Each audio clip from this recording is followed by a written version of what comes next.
Libertópolis presenta Libercátedra con Ricardo Manuel Rojas, gracias al patrocinio de San Martín.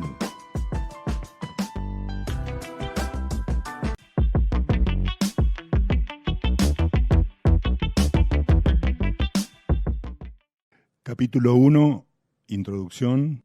Bueno, vamos a iniciar entonces la explicación de este libro que se llama La inflación como delito. El tema puede dar a muchas interpretaciones y por eso lo vamos a discutir a lo largo de estas sesiones. Hoy vuelve a hablar en el mundo de inflación,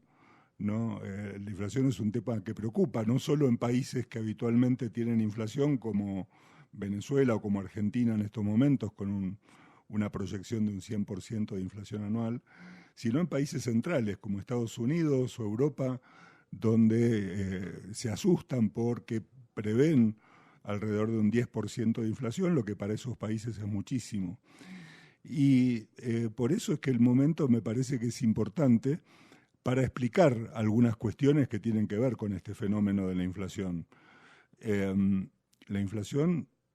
tradicionalmente, digamos, en los últimos tiempos, se la ha entendido, incluso en los diccionarios, como un aumento de los precios, ¿no? Si uno vamos a ver más adelante las definiciones que ha tenido el diccionario de la Real Academia Española sobre la inflación a lo largo de los tiempos, y si uno busca hoy el significado de inflación en ese diccionario, se va a encontrar con que dice que es el incremento o el aumento de los precios. Y esto ha llevado a confusión, porque en realidad lo que se infla con la inflación no son los precios, sino que es la cantidad de dinero. Y como en realidad los precios normalmente se expresan en dinero, uno va a comprar al mercado con dinero,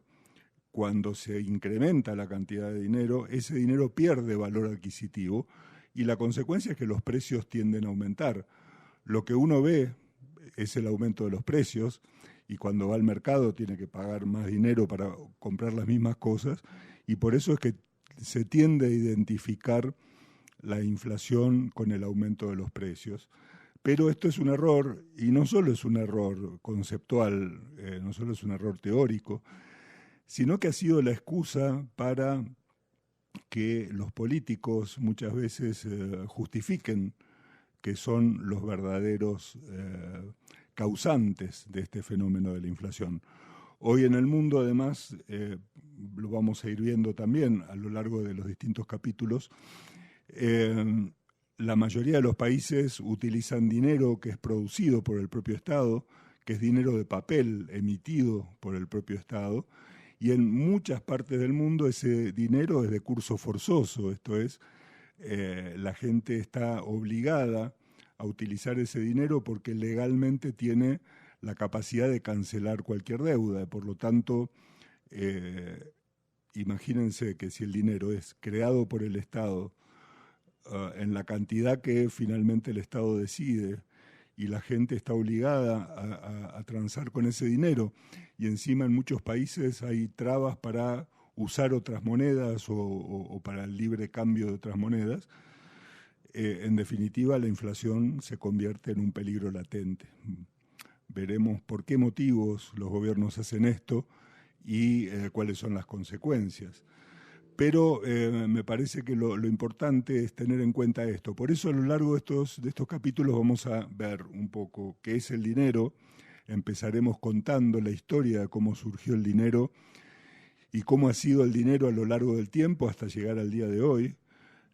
Vamos a ver qué son los precios y esta relación entre el dinero y los precios que genera tantas confusiones.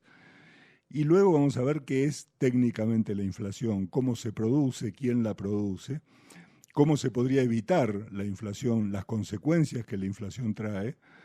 para luego pasar a discutir cuál es la relación que tiene el gobierno con la inflación, que como productor de dinero, de billetes, y cuál es la responsabilidad que debería tener desde un punto de vista legal él o los funcionarios que están involucrados directamente en la producción de dinero. Esto nos va a llevar a ver que hay una idea de considerar que ciertas cuestiones de política económica son consideradas como cuestiones no judiciables, esto es que los funcionarios que llevan a cabo determinadas funciones de gobierno que tienen que ver con la economía, con el manejo de la economía, por ejemplo, entre otras cosas, como son cuestiones que son opinables y donde incluso los expertos no están de acuerdo del todo, cuando cometen errores en estas políticas económicas, los funcionarios no deberían considerarse responsables desde un punto de vista legal. Nadie le puede reprochar a alguien por equivocarse en algo que es muy opinable. Sin embargo, en el caso de la inflación, como en el de muchos otros casos, en realidad las acciones del gobierno que le quita valor al dinero que la gente utiliza son cuestiones que deberían considerarse delictivas. Ahí vamos a ver en los últimos capítulos esta cuestión de la responsabilidad penal de los funcionarios que emiten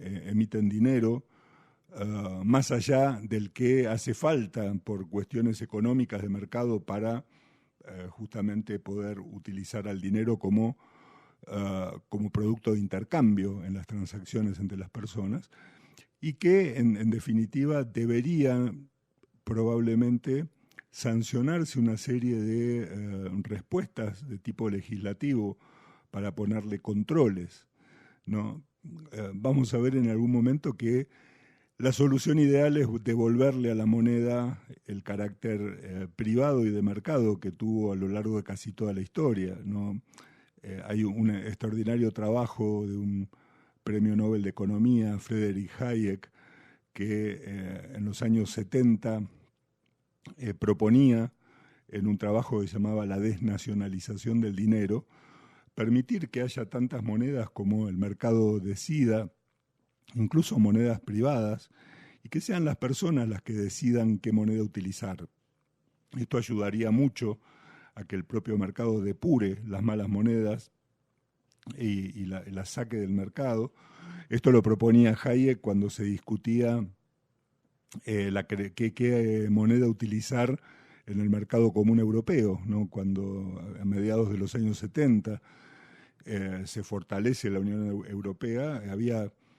básicamente un consenso de que iban a crear una moneda especial, que finalmente fue el euro. Pero Hayek decía, no creemos una moneda monopólica estatal con un banco central europeo que sea obligatoria para todo el mundo. Permitamos que el mercado funcione, que cada país tenga su moneda, pero que las monedas compitan libremente dentro de Europa, que entren y salgan, que la gente las pueda usar, que los bancos puedan operar en toda Europa. Y luego el propio mercado se encargará de que las monedas malas no van a ser usadas por la gente, que va a preferir utilizar aquellas monedas que tienen mayor poder adquisitivo. Si bien Hayek no fue escuchado en esa época, empezó a partir de él cada vez a hablarse mucho más de la competencia de monedas y de el mercado monetario como una solución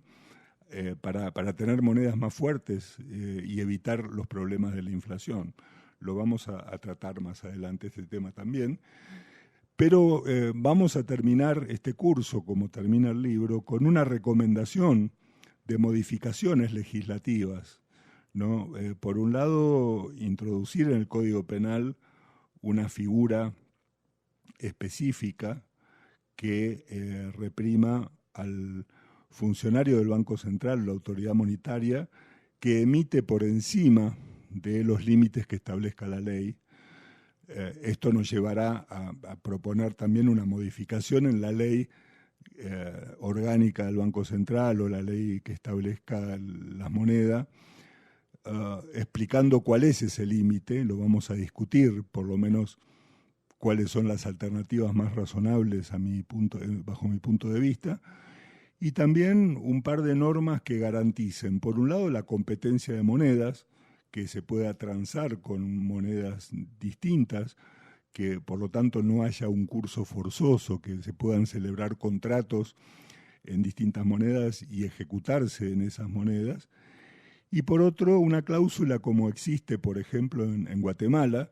de evitar que el Banco Central o el organismo monetario financie el déficit del gobierno. Porque, como veremos, el motivo más importante por el cual se genera esta inflación, por el cual se emite dinero de más, es precisamente para cubrir los déficits de los gastos del gobierno. Los gobiernos gastan de más cuando los impuestos ya no les alcanzan y el endeudamiento tampoco les alcanza, recurren a emitir moneda sin ningún tipo de respaldo, generando inflación. La inflación se dice a veces que es como un impuesto encubierto, porque la gente en realidad mientras tiene su dinero en el bolsillo es como si alguien le metiera subrepticiamente la mano en el bolsillo y le sacara un poco del dinero que tiene dentro, sin que se dé cuenta, y por eso es que es tan atractivo para los gobernantes, porque es mucho menos violento que cobrar un impuesto o violento que endeudarse con organismos internacionales y obligar a la gente a tener que pagar la deuda externa, y terminan pasándole a veces justamente las consecuencias de la inflación al gobierno que viene y pasando el problema para más adelante. Así que bueno, sobre todos estos temas va a gira este libro que les estoy explicando, y van a girar las charlas que vamos a ir teniendo sobre él de aquí en adelante.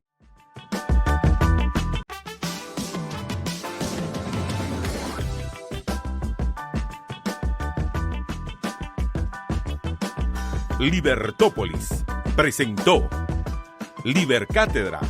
con Ricardo Manuel Rojas, gracias al patrocinio de San Martín.